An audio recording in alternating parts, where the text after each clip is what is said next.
ये है एपी का 2020 में आया हुआ क्वेश्चन। इसमें क्या करना है, प्रूव करना है। You have to prove that these three terms are in AP. तो हमको पता है एपी होने के लिए क्या होना चाहिए, कॉमन डिफरेंस सेम होना चाहिए। तो बस उसी कॉन्सेप्ट को यूज़ करेंगे और इसको हम लोग बना लेंगे। तो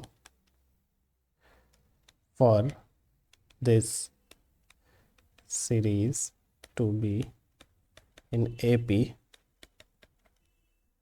common difference must be same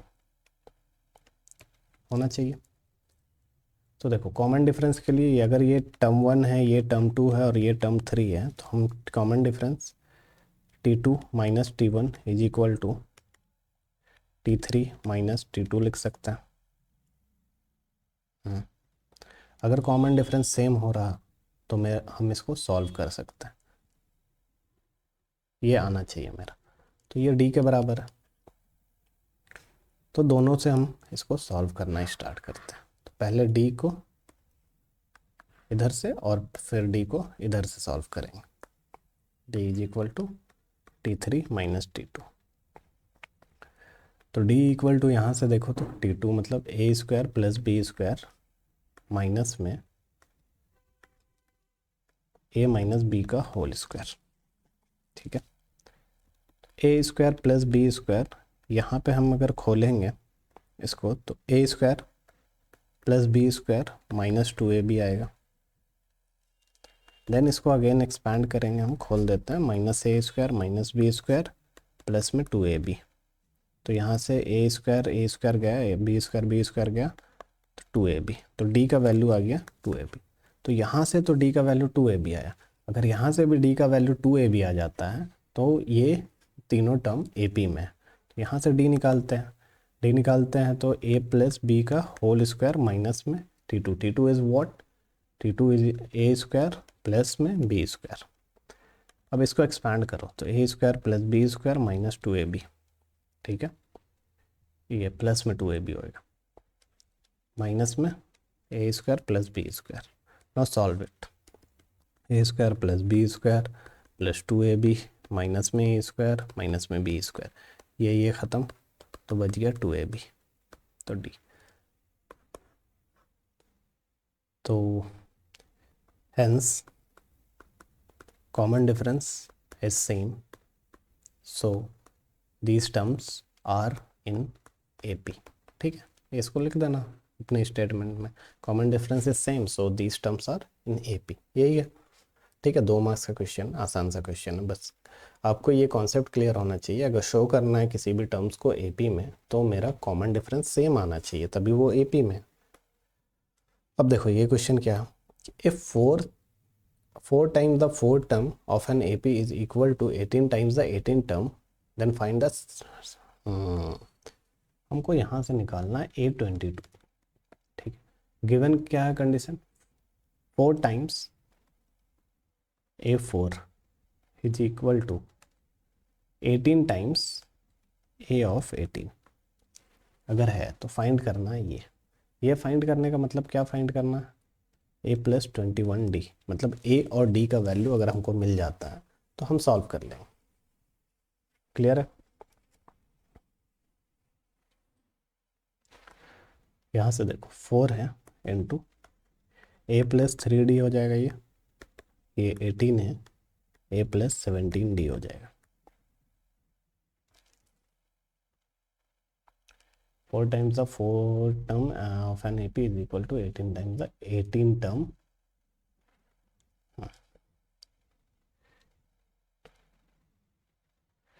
यहाँ से अब सॉल्व करना स्टार्ट करो। तो पहले इसको छोटा करते हैं, 2 और 9, 2A plus 6D is equal to 9A plus 17 into 9, 9 7 जा 63, 6 कैरी हो गया, 9 और 6 15। क्लियर है? अब यहाँ से देखो सॉल्व करते हैं। यहाँ 2 वेरिएबल है, एक इक्वेशन है, तो यहाँ पे हमको A और D का फॉर्म में ही मिलेगा, ना A का वैल्यू मिलेगा प्रॉपर, ना D का वैल्यू मिलेगा। तो उसके लिए हमको रेडी रहना है, कहीं ना कहीं हमको यहाँ पुट करेंगे, कुछ ना कुछ आएगा। तो देखते हैं, अभी हमें भी नहीं पता है क्या आएगा। तो 2a minus 9a 153d minus 6d लिख सकते हैं। तो यहाँ पे आया 147d और यहाँ पे आया 2a minus 9d that is minus 7a। यहाँ से देखेंगे तो 21 आ रहा है, ठीक है। तो minus a is equal to 21d। अब देखो, बोला था ना मैंने, कुछ ना कुछ आएगा। तो हमको फाइंड क्या करना था, हमको फाइंड करना था, यहाँ से हम ये भी लिख सकते हैं कि a is equal to minus में 21d लिख सकते हैं। a is equal to minus में 21d एंड वी हैड, हमको फाइंड करना था a22, इसका मतलब a प्लस 21d, ठीक है। a के जगह हम क्या लिख सकते हैं, माइनस में 21d और ये 21d पहले से था दैट इज 0। तो a22 क्या आ गया, 0। ये आंसर हो गया। देखिए कितना आसान था, बस बढ़ते जाना, घबराना नहीं है कि यहाँ पे दो वेरिएबल है एक इक्वेशन है कैसे होगा, बस आगे प्रोसीड करते जाना है, फिर कहीं ना कहीं हमें मिल जाएगा। अगर कॉन्सेप्ट क्लियर है आप बना लोगे। अब यहाँ पे है how many terms of A P इतना must be taken so that their sum is इतना। तो कितना टर्म्स लेंगे कि सम इतना होगा। तो यहाँ पे गिवन है, हमें कुछ कुछ गिवन है। 4 मार्क्स का क्वेश्चन है, क्वेश्चन में कुछ दम है नहीं 4 मार्क्स का। देखो यहाँ पे तुम आपको इजी मार्क्स निकाल सकते हो, आप इजी मार्क्स यहाँ से निकाल सकते हैं इस सब चैप्टर से। ए का वैल्यू 24 गिवन है, डी का वैल्यू 3 है, sorry 21 minus 24 that is minus 3, minus plus का ध्यान रखना। और सम दिया हुआ है S N is equal to 78 and we have to find N. N find करना, तो S N is equal to क्या होता है, N by 2 into 2a plus N minus 1d that's it. तो एस एन की जगह हम लिखेंगे 78 और एन बाई 2 पता नहीं है, 2a की जगह लिखेंगे 48 plus N minus 1d, N minus 1d की जगह हमें पता है माइनस 3। क्लियर, यहाँ से सॉल्व कर लेते हैं इसको। तो 156 इक्वल टू एन और यहाँ से 48 माइनस 3n प्लस 3 ये आएगा। अब यहाँ पे देखो n इंटू, इसको सॉल्व करने पे 51 minus 3n is equal to 156, ठीक है। अब ये एक क्वाड्रेटिक इक्वेशन बनेगा, ये एक क्वाड्रेटिक इक्वेशन बनेगा और हमें क्वाड्रेटिक इक्वेशन को सॉल्व करना पड़ेगा। तो चलो इसको सॉल्व करते हैं। 156 is equal to 51n minus में 3n का स्क्वायर, तो इसको इधर ले आते हैं, 3n स्क्वायर माइनस 51 का n प्लस में 156 इज इक्वल टू 0। अब ये देखो 3 से सारा कट रहा तो 3 से काट देते हैं, n स्क्वायर माइनस 17, ठीक है, n प्लस में 52 इक्वल टू 0। ये मेरे पास इक्वेशन आ गया, ठीक है। अब इसको सॉल्व करने के लिए क्या करेंगे, हम 52 का फैक्टर करेंगे जो कि 2, 26, 2, 13 यही आएगा। 13 और 4 मेरा को मिल के ये बन जाएगा। तो एन स्क्वायर माइनस में 13n माइनस में 4n प्लस 52 ये आ गया, स्प्लिट किया मिड टर्म को। तो n माइनस 13 माइनस में 4 n माइनस 13 इक्वल टू 0। तो n माइनस 13 इक्वल टू 0 और दूसरा आ गया n माइनस 4 इक्वल टू 0। तो n इक्वल टू 13 आ सकता है और n इक्वल टू 13 आ सकता है और n इक्वल टू 4 आ सकता है। तो यहाँ पे दोनों वैल्यूज़ पॉसिबल है, तो n का वैल्यूज़ इधर 13 होगा या 4 होगा, ठीक है। बोथ केस में हमको सम क्या मिलेगा, 78। तो n इज इक्वल टू 13 और 4। क्लियर, दोनों वैल्यू लिख सकते हैं।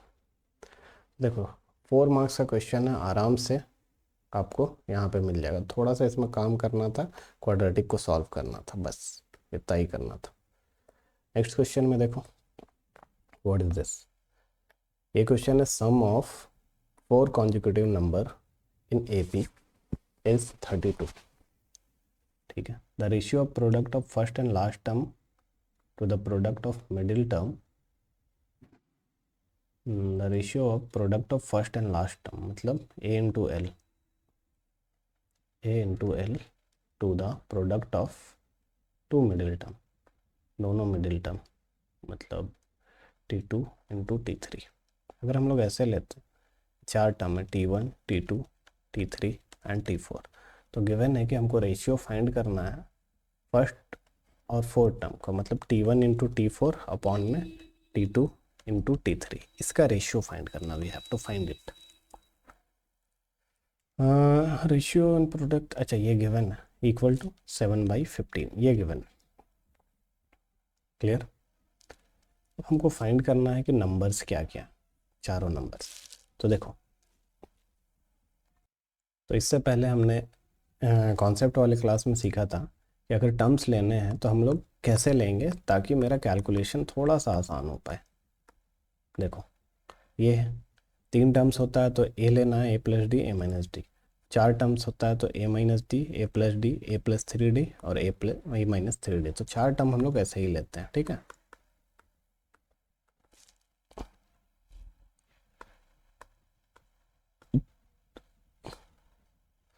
हाँ तो लेट टर्म्स बी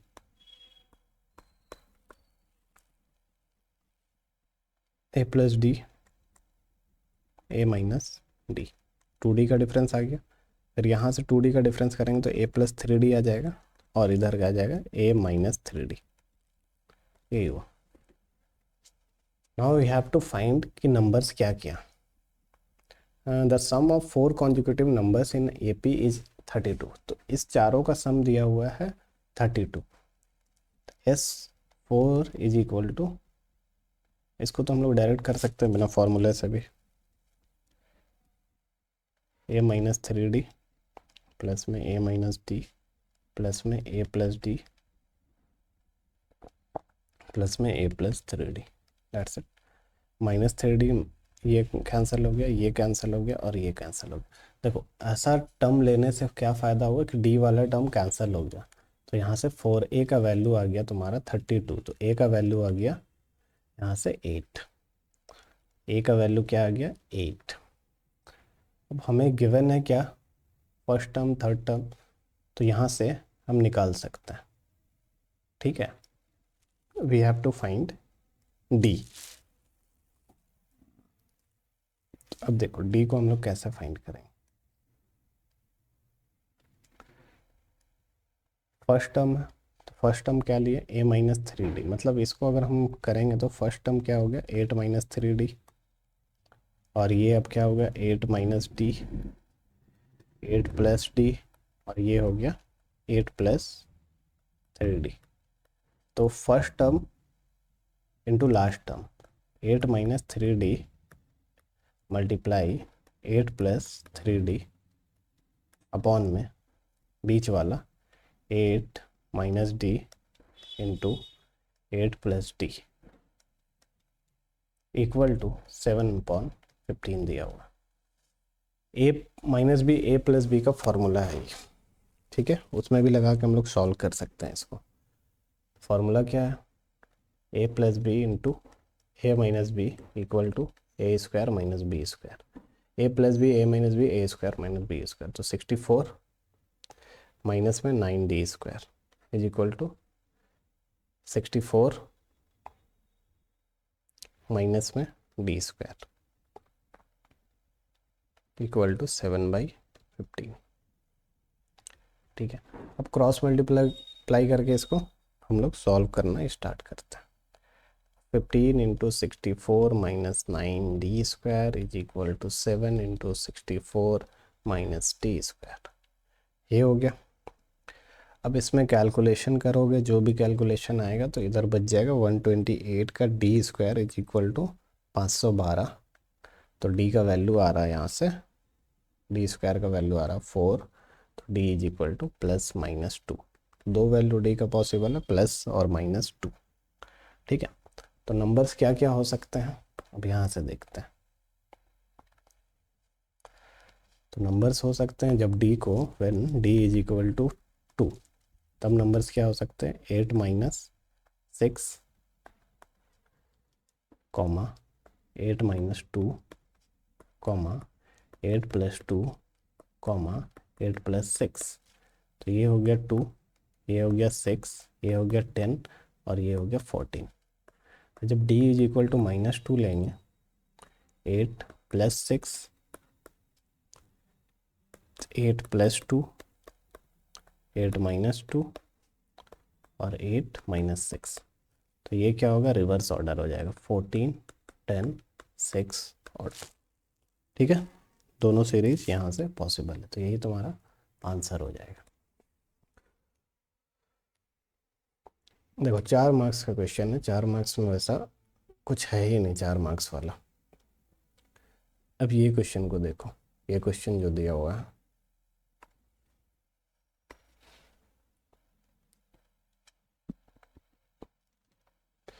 सॉल्व करना है इसको। 1 है, 4 है, 7 है, इतना है और x है, तो हमको x फाइंड करना होगा। क्या गिवन है, 1+4+7+10 plus dot dot dot x equal to 287। हमको यहाँ से वैल्यू चाहिए होगा x का। तो हमको पहला टर्म पता है, लास्ट टर्म पता है, कॉमन डिफरेंस यहाँ पे, कॉमन डिफरेंस भी पता है। ठीक है, कॉमन डिफरेंस भी पता है। तो यहाँ से नंबर ऑफ टर्म्स कितना चाहिए, हमको नंबर ऑफ टर्म्स भी चाहिए। ठीक है,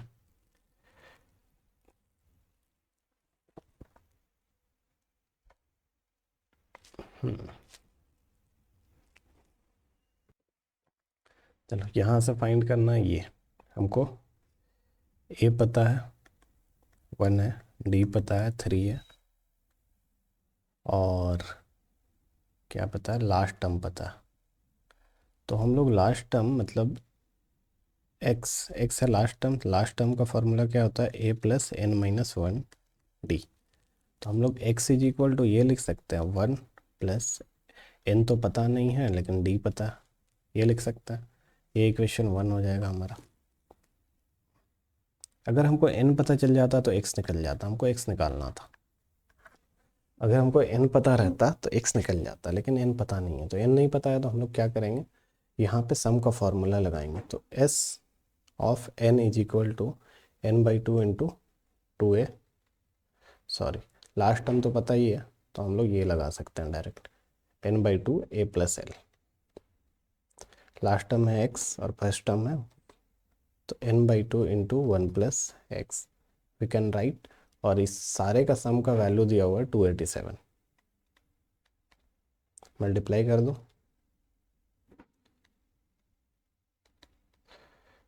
n इंटू 1+x। ठीक है, यहाँ से इतना वैल्यू आ गया, यहाँ से इतना वैल्यू आ चुका है n इंटू 1+x।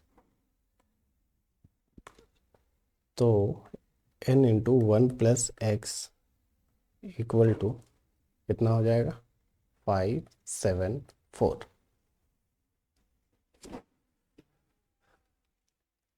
x के जगह हम क्या पुट कर सकते हैं, 1+n-1 इंटू 3, ये पुट कर सकते हैं।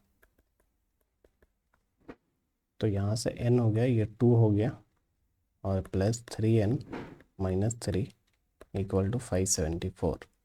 तो n हो गया, और यहाँ से 3n माइनस में 1 इक्वल टू 574, ये आ गया। क्लियर है, इसको सॉल्व करेंगे तो 3n² minus n minus 574 equal to 0 आ जाएगा। अब इसको सॉल्व करने के लिए हम लोग क्या करेंगे, स्प्लिट करेंगे, स्प्लिटिंग मिड टर्म। अब स्प्लिट करने के लिए हम लोग क्या कर सकते हैं, इसको करेंगे तो ये कितना हो जाएगा, 2, 8 और ये 7, यही आएगा। 2 टाइम्स में 4 गया, 17 है तो 8 हो गया, 7 हो गया। फिर यहाँ से इसको सॉल्व करेंगे, तो अगर हम इसको अब सॉल्व करते हैं तो ये किससे जाएगा, 3 से जाएगा, नहीं 2 से नहीं जाएगा, 7 से जाएगा। तो हम इसको 7 से करते हैं, 4 टाइम्स में और 1 टाइम्स में। तो ये 41 आ गया, ये 14 आ गया। ठीक है, 41 आया और 14। तो इसको ऐसे करने से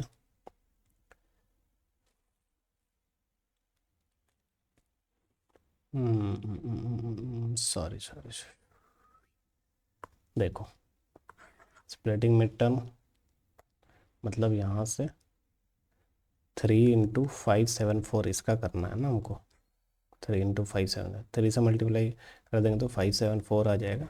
फिर इसको 2 से करेंगे तो ये आ जाएगा 2 टाइम्स में, फिर 8 टाइम्स में, फिर 7 टाइम्स में, फिर इसको 7 से करेंगे तो ये आ जाएगा 441। 41 तो प्राइम नंबर है तो अब जाएगा नहीं। ये हो गया तुम्हारा 21, 42 और 41, ये आ गया। तो यहाँ से लिख सकते हैं 3n² - 42n + 41n - 574 = 0। ये तो आता होगा ना आप लोगों को स्प्लिटिंग मिड टर्म, ये आना बहुत ज़रूरी है। अब यहाँ से 3n n - 14, फिर यहाँ से 41 n - 14 = 0। तो n - 14 = 0 से सॉल्व करो और 3n + 4 = 0 से सॉल्व करो। ये n - 4/3 आया तो n नेगेटिव हो नहीं सकता। ठीक है, तो ये तो ख़त्म हो गया, ये n हो नहीं सकता। n का वैल्यू आ गया 14, n का वैल्यू आया 14। तो जब n का वैल्यू आ गया तो पुट दिस इन इक्वेशन 1।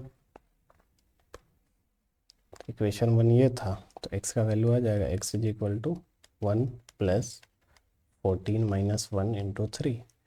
तो 1 + 13 × 3 39, दैट इज़ 40। तो x का वैल्यू आ गया 40। तो ये x का वैल्यू कितना है, 40। क्लियर है?